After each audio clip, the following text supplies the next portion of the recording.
একটা জিনিস আমি কিছুতেই বুঝতে পারছি না, শুধু একটা দ্বীপে নিজেদের আবদ্ধ রেখে পৃথিবীর অন্য কোনো অংশের সঙ্গে যোগ স্থাপন না করে একটা জাত কি করে উন্নত অবস্থায় বেঁচে থাকে?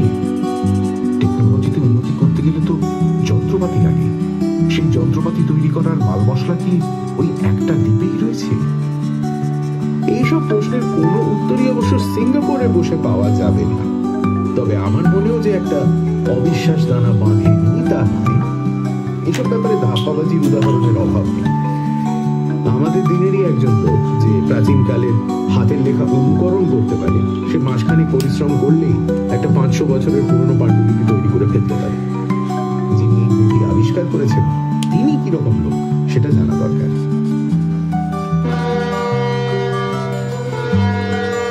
27 সেপ্টেম্বর, প্রশান্ত মহাসাগর।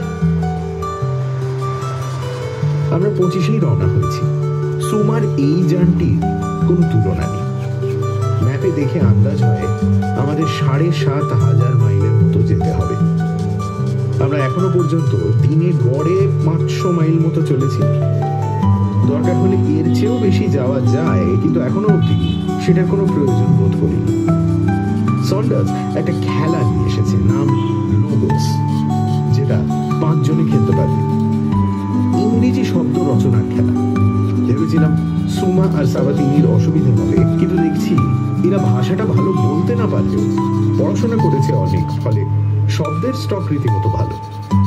খেলাটা খেলে আমাদের অনেকটা সময় কেটে যায়। সুমা সঙ্গে করে একেবারে হালের ইলেকট্রনিক আবিষ্কারের কিছু নমুনা নিয়ে এসেছে। তার মধ্যে একটা খুবই চমকপ্রদ। তুমি হয়তো প্যারিসে গেছো বাজার করতে, অথচ ফরাসি ভাষা জানো না।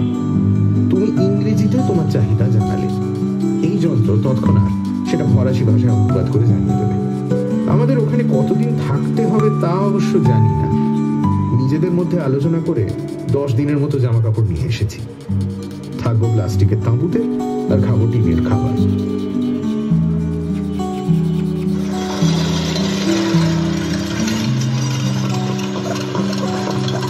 3 অক্টোবর, প্রশান্ত মহাসাগর, 40.1 degrees north by 161.5 degrees West.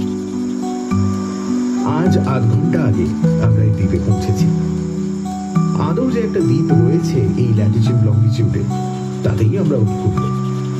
বিচিত্র দ্বীপ, কোনো গাছপালা নেই, সবুজ বলতে কিচ্ছু নেই, কেবল বালি, পাথর আর শুকনো মাটি।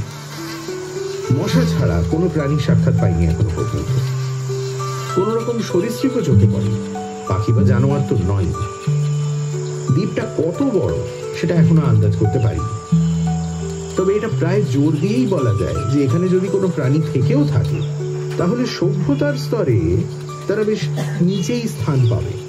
সভ্য মানুষ হলে বাসস্থানের চিহ্ন থাকবে তো। এখানে যতদূর দেখা যায় একটা বাড়িও চোখে পড়ছে না। আমাদের সকলেরই মনে একটা আশঙ্কা রয়েছে যে এত দূর এসে হয়তো ব্যর্থ হয়ে ফিরে যেতে হবে। এখন বাজে দুপুর 2টো। আজকের দিনটা যে এখানে থাকা উচিত সেটা সকলেই বোধ করছি। দিকটা একটু ঘুরেও দেখা উচিত। দূরের দিকে চাইলে মনে হয় সে অংশটা আমরা যেখানে দাঁড়িয়ে আছি তার চেয়ে বেশ খানিকটা উঁচু এবং মোটামুটি মসৃণও বটে। এখনো লাঞ্চ হয়নি। ক্রোল আর সন্ডার্স মিলে খাবারের আয়োজন করছে। আমারও বোধহয় হাত লাগানো উচিত। লেখা বন্ধ করি।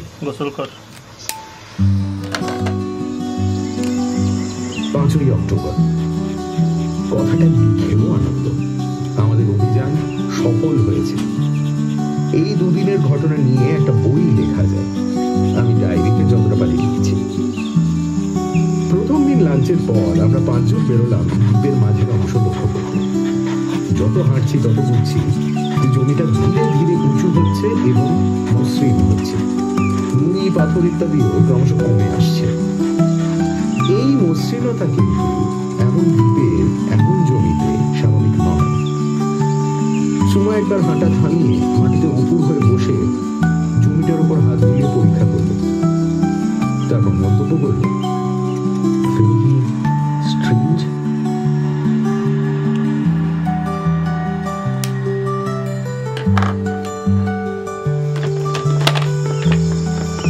প্রায় 45 30 মিনিট হাঁটার পর একটা জায়গায় এসে পড়লাম, যেটাকে মনে হলো দ্বীপের উচ্চতম অংশ। বিশেষ দ্রষ্টব্য হলো মাটিতে একটা গোল গর্ত, যার ব্যাস আন্দাজ 1.5 মিটার। সেটার দিকে এগিয়ে ভালো করে দেখেও বোঝা গেল না ভিতরে কি আছে।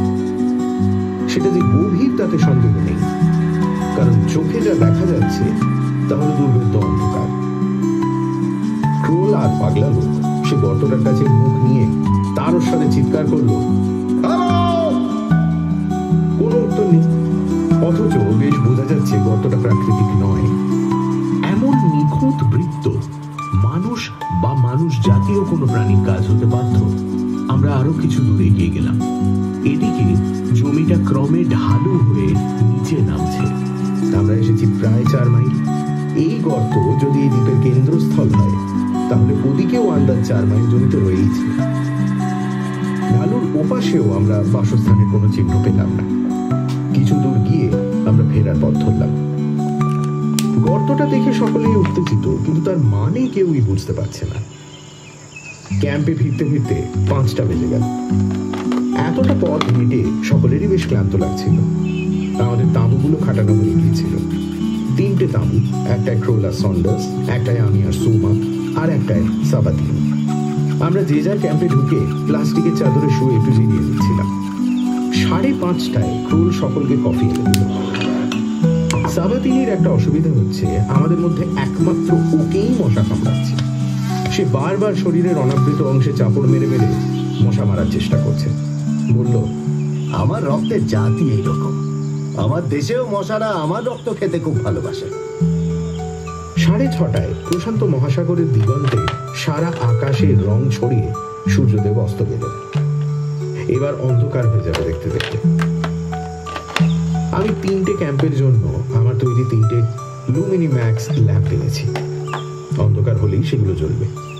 কিন্তু সেই প্রাণীরা যদি থেকেও থাকে, তাহলে কখন তাদের দেখা পাওয়া যাবে? তারা কি আমাদের দেখাই দেবে না? মানুষের প্রতি কি তারা বিরূপ ভাব পোষণ করে? ক্রোলের তাঁবু থেকে ভেসে আসছে হেঁড়ে গলায় টুকরো টুকরো ভাবে গাওয়া একটা জার্মান গান। সুমা পাশ্চাত্য ক্লাসিক্যাল সঙ্গীতের ভক্ত। সে একটা বেথোভেনের সিম্ফনির ক্যাসেট বের করে তার যন্ত্রে চাপাতে যাবে, এমন সময় একটা চিৎকার শোনা গেল, come out and see, come out and see. সাবাতিনির গলা। আমরা হন্তদন্ত হয়ে ক্যাম্প থেকে বেরিয়ে এক শ্বাসরোধ করা দৃশ্য দেখে বিস্ময়ে অভিভূত হয়ে গেলাম। দ্বীপের যেটাকে আমরা মাঝের অংশ বলে মনে করছিলাম, সেখানকার জমি থেকে একটা সবুজ আলোক স্তম্ভ বেরিয়ে আকাশের দিকে বহু দূর উঠে গেছে। এটা যে লেজার রশ্মি তাতে কোনো সন্দেহ নেই। এই আলোক স্তম্ভই 100 বছর আগে দেখেছিল লাপেরুস। আমিও তাই সন্দেহ করছিলাম। ওই গর্ত থেকেই এই আলোক স্তম্ভ বেরিয়েছে। আমার মনে একটা সন্দেহের উদয় হয়েছিল, সেটা এবার বলে ফেললাম। আমার মনে হয় এই প্রাণী মাটির নিচে থাকে, তাই বাইরে এদের অস্তিত্বের কোনো চিহ্ন নেই। কিন্তু এদের সঙ্গে যোগাযোগ করবো কিভাবে? And in what language? ঠিক কথা, এদের তো ইংরেজি জানার কোনো সম্ভাবনা নেই। তাহলে যোগাযোগ হবে কিভাবে? এবার সুমা ক্যাম্প থেকে একটা যন্ত্র নিয়ে গেল। একেবারে হালের জাপানি কীর্তি, তাতে সন্দেহ নেই। ছোট ক্যামেরার মতো দেখতে, তবে লেন্সের জায়গায় একটা ছোট্ট চোঙা রয়েছে। চোঙার উল্টো দিকটা মুখের কাছে এনে সুমা স্বাভাবিক স্বরে কথা বলল, আর সেই কথা দিয়ে শতগুণ বেড়ে আকাশ কাঁপিয়ে দিল। তোমরা যদি ইংরেজি জানো তো আমাদের সঙ্গে যোগাযোগ করো। আমরা মানুষ, তোমাদের বিষয়ে পড়ে তোমাদের সন্ধানে এসেছি। 5 সেকেন্ডের মধ্যেই গুরু গম্ভীর তেজস্বী কণ্ঠস্বরে উত্তর এলো। এমন যান্ত্রিক কণ্ঠস্বর মানুষের হয় না। আমরা জানি তোমরা এসেছো। তোমরা কি ভাষায় কথা বলবো সেটা জানার অপেক্ষায় ছিলাম। আমরা তোমাদের বন্ধু, আমরা তোমাদের কাছে আসতে চাই। কিভাবে আসবো? তোমরা রশ্মি রহস্যের কাছে এসো, ততক্ষণে আমরা ব্যবস্থা করছি। আমরা মনে প্রবল উত্তেজনার কৌতূহল নিয়ে আলোক স্তম্ভের দিকে এগিয়ে গেলাম। কাছাকাছি যেতে আলো ক্রমশ ম্লান হয়ে মিলিয়ে এলো, কিন্তু তার পরবর্তীতে সমস্ত জায়গায় একটা সাদা আলোয় আলোকিত হয়ে উঠল। আমরা অবাক হয়ে দেখলাম এই আলোটাও সেই গর্তের ভেতর থেকেই আসছে। আবার উদাত্ত যান্ত্রিক কণ্ঠস্বর শোনা গেল। প্রবেশ পথ দিয়ে চলন্ত সিঁড়ি নেমে এসেছে নিচে। তোমরা একে একে নেমে এসো। নিচে তোমাদের বসার ব্যবস্থা হয়েছে। সবাই আমার দিকে চাইল, অর্থাৎ আমাকে দলপতি হতে হবে। আমি গর্তের দিকে এগিয়ে গেলাম। নিচ থেকে আলো আসছে, তাতে স্পষ্ট দেখা যাচ্ছে চলন্ত সিঁড়ি। আমি সিঁড়িতে পা দিতেই নিচে রওনা দিলাম। আমার পিছনে বাকি চারজন। অন্তত 50 গজ নামার পর সিঁড়ির নিচে পৌঁছলাম। সামনে 20 হাত দূরেই দেখা যাচ্ছে একটা আলোকিত প্যাসেজ। এই প্যাসেজ ধরে মিনিটখানে গিয়েই দেখি আমরা একটা গোল ঘরে এসে পৌঁছেছি। এই ঘরও আলোকিত, কিন্তু কোত্থেকে আলো আসছে সেটা বোঝা যায় না। ঘরে ল্যাম্প জাতীয় কিছুই নেই। ঘরের মাঝখানে একটা অজানা ধাতুর তৈরি একটা সোনালি টেবিল, আর তাকে ঘিরে 5টা সোনালি চেয়ার। আদেশ শোনা গেল, তোমরা বসো। এই ঘর এই আসবাব তোমাদের জন্যই তৈরি করে রেখেছিলাম। আমরা 5 জন বসলাম। মানুষ আমরা এই ঘর দেখলাম, যেমন ভেবেছিলাম তার সঙ্গে কোনো পার্থক্য নেই। এতদিন জন্য তোমাদের কথা, তোমাদের গান, তোমাদের বাচনা শুনে এসেছি। এইবার আসল মানুষ দেখলাম। কিন্তু তোমাকে দেখতে পাচ্ছি না কেন? আমরা তোমাদের দেখতে চাই, তোমাদের কাছে আসতে চাই। কেন? আমাদের আগ্রহী তোমরা সহ্য করতে পারবে। আমরা দেখাতে দেব। তোমরা কি জানতে চাও বলো। তোমরা কি অন্য কোনো গ্রহ বা উপগ্রহ থেকে এসেছো? না, তবে পৃথিবীতে প্রাণীর সৃষ্টি হয়েছিল আবশ্যিকভাবে রাসায়নিক প্রক্রিয়ায়। আমাদের উৎপত্তি হয়েছিল সেরকম আবশ্যিকভাবে আজ থেকে 300 বছর আগে। কিন্তু তোমরা এত অগ্রসর হলে কি করে, মানুষের সংস্পর্শে না এসেও? আমরা অগ্রসর হয়েই জন্মেছি। এই 300 বছরে অবশ্য আমরা নিজেদের চেষ্টায় আরো উন্নত হয়েছে। তোমরা মানে তোমরা সকলে? আমাদের অবসরে কতজন আছো তোমরা? 15,000। তবে রাসায়নিক প্রক্রিয়ায় সংখ্যা তলে বাড়ছে। 30,000 থাকতে পারে এই অবস্থিত শহর। তোমরা এই শহর তৈরি করলে কি করে? উপাদান পেলে কোথায়? তোমাদের বৈজ্ঞানিক পরীক্ষা নিরীক্ষার উপাদান তোমরা পাও কোথা থেকে? আমরা আমাদের ইচ্ছে শক্তির সাহায্যে অনেক কিছু করতে পারি। কোনো কিছু প্রয়োজন হলে আমরা সকলে মিলে একসাথে সেটা পাবার ইচ্ছে করি। তারপরে সেটা আমরা পেয়ে যাই। যেসব জিনিসের প্রয়োজন অল্পকালের জন্য তার স্থায়িত্ব হয় অনেক আগে। যেমন এই চলন্ত সিঁড়ি। সিঁড়ির কোনো প্রয়োজন আমাদের হয় না। ওটা আমরা ইচ্ছে শক্তির সাহায্যে শুধু তোমাদের প্রয়োজনের জন্য তৈরি করেছি। প্রয়োজন ফুরিয়ে গেলে ওটা আর থাকবে না। তাছাড়া রসায়ন আমাদের সব ব্যাপারে সাহায্য করে। প্রকৃতির সঙ্গে তোমাদের কি সম্পর্ক? কোনো সম্পর্ক নেই। আমরা জানি প্রকৃতিতে নির্ভর করা আধিপত্য। পৃথিবীতে বহু জায়গায় বার বৃক্ষ রয়েছে। তার কারণ অনাবৃষ্টির ফলে ফসলের অভাব। তেমন অতিবৃষ্টিতে বন্যা হয়েছে, মানুষের ঘর ধসে গেছে, বহু মানুষ মরেছে। অর্থাৎ প্রকৃতি মানুষকে হতাশ করেছে, মানুষের জন্য কষ্ট পেয়েছে। আমাদের সেই সমস্যা নেই। তোমরা অবসর সময় কি করো? মানে তোমাদের সঙ্গীত নেই, খেলা বা সাহিত্য নেই? আমাদের কোনো অবসর নেই। আমরা সবসময় নিজেদের আরো অগ্রসর করতে চেষ্টা করি। আমরা যে স্তরে আছি মানুষের সেখানে পৌঁছতে আরো 2000 বছর লাগবে। What about animals, birds, insects and other forms of life? সেসব কিছু নেই। শুধু আমরা আছি আমাদের মধ্যে জ্ঞান নেই। কিন্তু মশা তো রয়েছে তোমাদের দিকে। মশা? হ্যাঁ, একরকম ইনসেক্ট, জানো না? এই প্রথম নাম শুনলাম। আমি মনে মনে ভাবলাম, তাহলে এখানে চেয়ারে বসেও সাবাতিনি হাত চুপ করছে কেন? এখন মনে হচ্ছে যেন আসবার পথেও মাঝ সমুদ্রে সাবাতিনিকে মশা মারার চেষ্টা করতে দেখেছি। আমরা আসার পথে একটা দ্বীপে থেমেছিলাম ইঞ্জিনটাকে একটু বিশ্রাম দেওয়ার জন্য। সেখান থেকেই মশার আমদানি হয়নি তো? আমরা যাতে বসেছি সেটা কি ধাতুর তৈরি? সোনা। আশ্চর্য, পৃথিবীর সবচেয়ে বড় স্বর্ণখণ্ড হলো তুতানখামেনের সমাধান, কিন্তু এই টেবিল তার চেয়ে অনেক বড়। এখানে স্বর্ণখনি আছে?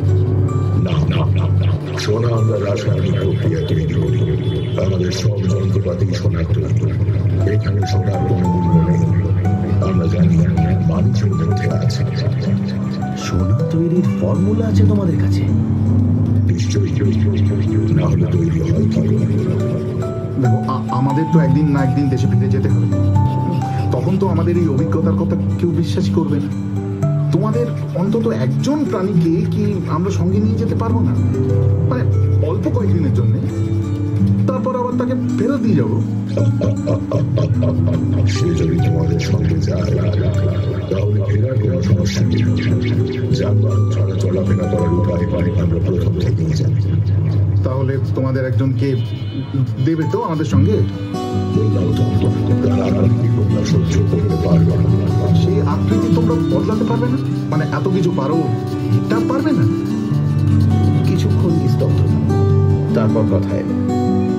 আমাদের অনেক সময় আজ মেয়েদার যেভাবে এসেছে সেভাবেই ফিরে যেতে পারি। কিন্তু একটা কথা তো জানা হয়নি, আমরা যেমন মানুষ তেমনি তোমাদের কি নাম? সে নামে তোমাদের জিজ্ঞেস উচ্চারণ হবে না। তাহলে ফিরে গিয়ে তোমাদের কি নামে উল্লেখ করবো? আর এই শহরের নাম? এবারে আমার একটা জিনিস বলার ছিল, সেটা বললাম। প্রথমে জিজ্ঞেস করলাম, তোমাদের এখানে ব্যারাম নেই? তার মানে কোনো ওষুধও নেই নিশ্চয়ই?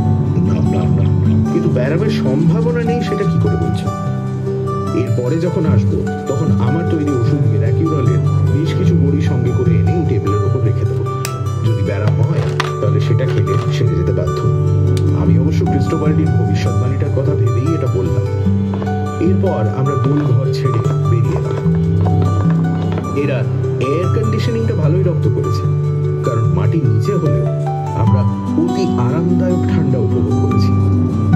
সিঁড়ির কাছে এসে দেখি সেটা এখন নিচ থেকে উপর দিকে যাচ্ছে। বিচিত্র মনোভাব নিয়ে আমরা ক্যাম্পে ফিরলাম। এখনো কিন্তু প্রমাণ পাওয়া যায়নি যে এরা মানুষ নয়। এই কথায় ক্রোল সায় দিল। এরা সবটাই মিথ্যে কথা বলে থাকতে পারে। খাদ্যের সমস্যা এরা কিভাবে সমাধান করেছে সেটা অবশ্যই বোঝা গেল না, কিন্তু কৃত্রিম উপায়ে মাটির নিচে গাছপালা, ফুল, ফল সবই গজানো যায়। আর সোনার ব্যাপারটা? তুমি কি বিশ্বাস করলে? হ্যাঁ, ওই চেয়ার টেবিল সোনা দিয়ে তৈরি। Gold has a special kind of smell. আমি চেয়ার টেবিল থেকে সেই গন্ধ পেয়েছি। What? সোনার গন্ধ? আমি তো এমন কথা কোশ্মিন কালেও শুনিনি। আমি জানি, আমি জেনে শুনেই বলছি। আমি দুজনকেই ঠান্ডা করলাম, তারপর বললাম, এরা মানুষই হোক আর নতুন প্রাণী হোক, এরা যখন 100 বছর আগে লেজার রশ্মি আবিষ্কার করেছে তখন এদের বিজ্ঞান যে অন্য মানুষের চেয়ে অনেক বেশি অগ্রসর সেটা স্বীকার করতেই হবে। 6 অক্টোবর। আজ আমাদের অটোপ্লাজমদের ব্যাপারে কিছু করার নেই। আগামীকাল ওরা কি স্থির করলো সেটা জানতে পারবো। আমরা 5 জনে লোগোস খেলে আর সমুদ্রে স্নান করে সময় কাটালাম। আমার মন কিন্তু বলছে এরা মানুষ নয়, এবং এরা যা বলছে তা সবই সত্যি। সন্ধ্যায় যথারীতি লেজার স্তম্ভ জ্বলে উঠল। আমরা এদের কাছ থেকে কোনো রকম খবর বা বিবৃতি আশা করছিলাম না, কিন্তু আলোক স্তম্ভ জ্বলার একটু পরেই পরিচিত কণ্ঠে ঘোষণা শুনলাম, কাল আলোচনার 8 ঘন্টার মধ্যে তোমরা চলে এসো। যেমন ভাবে এসেছিলে তেমন ভাবেই আসবে। যে ঘরে বসেছিলে সেই ঘরে বসবে। কি সিদ্ধান্ত নিয়েছিলে সেটা তখনই বলবো। ঘোষণা বন্ধ হওয়ার পর ক্রোল বলল, এমনও তো হতে পারে যে আমাদের দেশের কিছু বিজ্ঞানী দেশে আমল না পেয়ে জেদের বসে এখানে এসে ডেরা বেঁধেছে। কিন্তু দেখলে তো এসক্যালেটর, এইসব জিনিস তৈরি করার জন্য তো নানা রকম ধাতু, লোকজন, যন্ত্রপাতি ইত্যাদি প্রয়োজন। এসব এরা পেল কি করে? ইচ্ছা শক্তির কথাটা ভুলো না সন্ডার্স। সত্যি যদি এদের তেমন উইল পাওয়ার থাকে তাহলে তার জোরে অনেক কিছুই সম্ভব। দেখা যাক এরা কাল কি বলে। 7ই অক্টোবর সন্ধ্যেবেলা লেজার রশ্মিটা কখন জ্বলে তার একটা আন্দাজ হয়ে গিয়েছিল আমাদের। আজ তার আধ ঘন্টা আগে রওনা হয়ে পৌঁছবার ঠিক আগেই আলোকস্তম্ভটা জ্বলে উঠল। তারপর কণ্ঠস্বর শোনা গেল। আমরা চলন্ত সিঁড়ি দিয়ে নেমে আবার সেই গোলঘরে গিয়ে হাজির হলাম। কি স্থির করলে? আমরা একজন বন্ধুদের সঙ্গে তারা কিভাবে মানুষের পোশাকে আমাদের সঙ্গে রক্ষা করা যাবে না, কেবল বুদ্ধি হবে করা যাবে। ও কি ইচ্ছা শক্তি প্রয়োগ করতে পারবে? না, কারণ একজনের ইচ্ছা শক্তি কোনো ফল হয় তোমাদের জন্য জলরশ্মিটা তৈরি করতে আমাদের 50 জনের জন্য করা হয়েছিল। তাহলে তো আর বেশি দিন এখানে থেকে লাভ নেই। আমরা পরশুই সকালে বেরিয়ে পড়তে পারি। কাল কলকাতা হবে এই সময় এসে ঠিক আছে। 9ই অক্টোবর আমরা আজ সকাল 8:30টায় রওনা হচ্ছি। চটপট কালকের ঘটনাটা বলিনি। কাল সন্ধ্যায় আবার সেই গোলঘরে গিয়ে পৌঁছতে কথা শোনা গেল। তোমরা যে পথ দিয়ে এলে সেই পথ দিয়ে আমাদের তোমাদের কাছে যাচ্ছে। এটা তোমরা অ্যাডম বললে, কারণ আমরা প্রথম মানুষ। আর একটা জরুরি কথা আমাদের মনে রাখতে হবে, তোমাদের এখান থেকে দেশে ফিরতে কতদিন সময় লাগবে? 3 সপ্তাহ পরে আমরা লন্ডনে পৌঁছবো। যেদিন পৌঁছবে সেদিন ধরে 7 দিনের জন্য অ্যাডম মানুষের আকৃতিতে থাকতে পারে। 7 দিন শেষ হবে সে আপনি আমাদের এখানে ফিরে আসবেন। আমার বিশ্বাস তার মধ্যে তোমাদের কাজ হয়ে যাবে। ওকে তোমরা আসতে বাধা দেবে। মনে রেখে ও বড় বড় করে কিছু করতে পারবে। কত বড় জন্য অহিংস প্রাণী নিরস্ত্র অবস্থায় যাচ্ছে তোমাদের সঙ্গে। যদি দেরি হয়ে যায় তাহলে কি হবে? এর বেশি আমি আর কিছু বলব না। আমি লক্ষ্য করছি তোমরা কেউ কেউ হাতে আংটি পরো। আমি অ্যাডামের হাতে 5টা সোনার আংটি রাখি দিচ্ছি। 24 ক্যারেট। তোমরা সেটাকে গ্রহণ করলে খুশি হবে। জুতোর শব্দ পেয়ে পেছনে ফিরে দেখি আমরা যে পথ দিয়ে এসেছি সেই পথ দিয়ে একজন সুদর্শন শ্বেতাঙ্গ যুবক প্রবেশ করল। Good evening gentleman, my name is Adam. কিন্তু তুমি আসলে এখানকার প্রাণী তো? Yes, I am an autoplasm. আচ্ছা, তোমাকে কিন্তু আমাদের দেশের বিজ্ঞানীরা নানা রকম প্রশ্ন করবে, তুমি তার জবাব দিতে পারবে তো? আমার বিশ্বাস আমি পারবো। তাহলে কাল সকালে আমরা আমাদের দেশে ফিরে যাচ্ছি। আজ রাতটা তুমি প্রফেসর সাবাতিনির ক্যাম্পে ঘুমোবে। আমরা ঘুমোই না। যাই হোক, কাল সকালে আমরা রওনা দেব। লন্ডন শহরে 7 দিন থেকে তুমি আবার তোমাদের দেশে ফিরে আসবে। সবশেষে আমি পকেট থেকে একটা বড় বোতলে রাখা 1000 মিরাকিউরলের বড়ি টেবিলের উপর রেখে দিয়ে বললাম, এই রইল ওষুধ। আশা করি তোমাদের কোনো ব্যারাম হবে না, কিন্তু যদি হয় তাহলে এই ওষুধ খেলে বুঝতে পারবে যে মানুষও একেবারে পিছিয়ে নেই। সন্ডার্স ডাকছে। সুমোক্রাফট রেডি। 11ই অক্টোবর এই 2 দিন দেখে বুঝেছি অ্যাডাম ছেলেটি অত্যন্ত ভদ্র, আমাদের সকলকে সমীহ করে চলে। সেই সঙ্গে এটাও দেখেছি যে লোগোস খেলায় তার মতো অসাধারণ ক্ষমতা আমাদের কারোর মধ্যে নেই। ও আমাদের চেয়ে এত বেশি ভালো যে শেষে খেলা বন্ধ করে দিত। এখন আমরা গল্প গুজব করে আর সুমার ক্যাসেটে বাজনা শুনে সময় কাটিয়ে দিচ্ছি। সুমার ভিডিও ক্যামেরা ছিল, কিন্তু সেটাও বাড়ি করেনি। যদিও আমাদের সঙ্গে একটি অটোপ্লাজম চলেছে, তার সঙ্গে মানুষের কোনো তফাৎ নেই দেখে সুমা ছবি তোলার উৎসাহ হারিয়ে ফেলেছে। আমি অনেক ভেবে একটা সিদ্ধান্তে এসে পৌঁছেছি।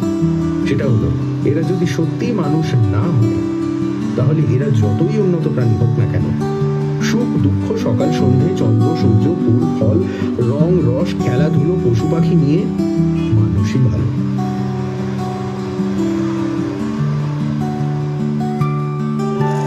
November London. আমরা কাল এখানে এসে পৌঁছেছি। আজ অ্যালবার্ট হলে 50 জন বিশিষ্ট বিজ্ঞানী আর 2000 দর্শকের সামনে অ্যাডাম তার পরীক্ষা দিল। প্রথমেই সুইডেনের বিখ্যাত গণিতজ্ঞ হান্স রুডেলবার্গকে অ্যাডাম ধরাশায়ী করল।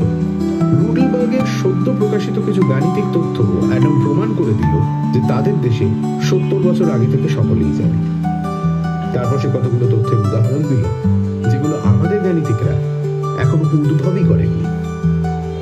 এবার লন্ডনের জীবতত্ত্ববিদ ডক্টর কিংকেড মঞ্চে উঠে অ্যাডামকে উদ্দেশ্য করে বললেন, বুঝতেই পারছি আপনাদের বিজ্ঞান খুবই উন্নত, কিন্তু আপনারা নিজেদের মানুষ নয় বলে প্রতিপন্ন করার চেষ্টা করছেন কেন? আকৃতিতে তো আপনার সঙ্গে আমাদের একটি যুবকের কোনো পার্থক্য দেখতে পাচ্ছি না, অথচ আপনি বলছেন আপনাদের দ্বীপে আপনা থেকেই প্রাণীর উদ্ভব হয়েছিল। তাহলে তার চেহারা মানুষের মতো হলো কি করে? এটা তার আসল চেহারা নয়।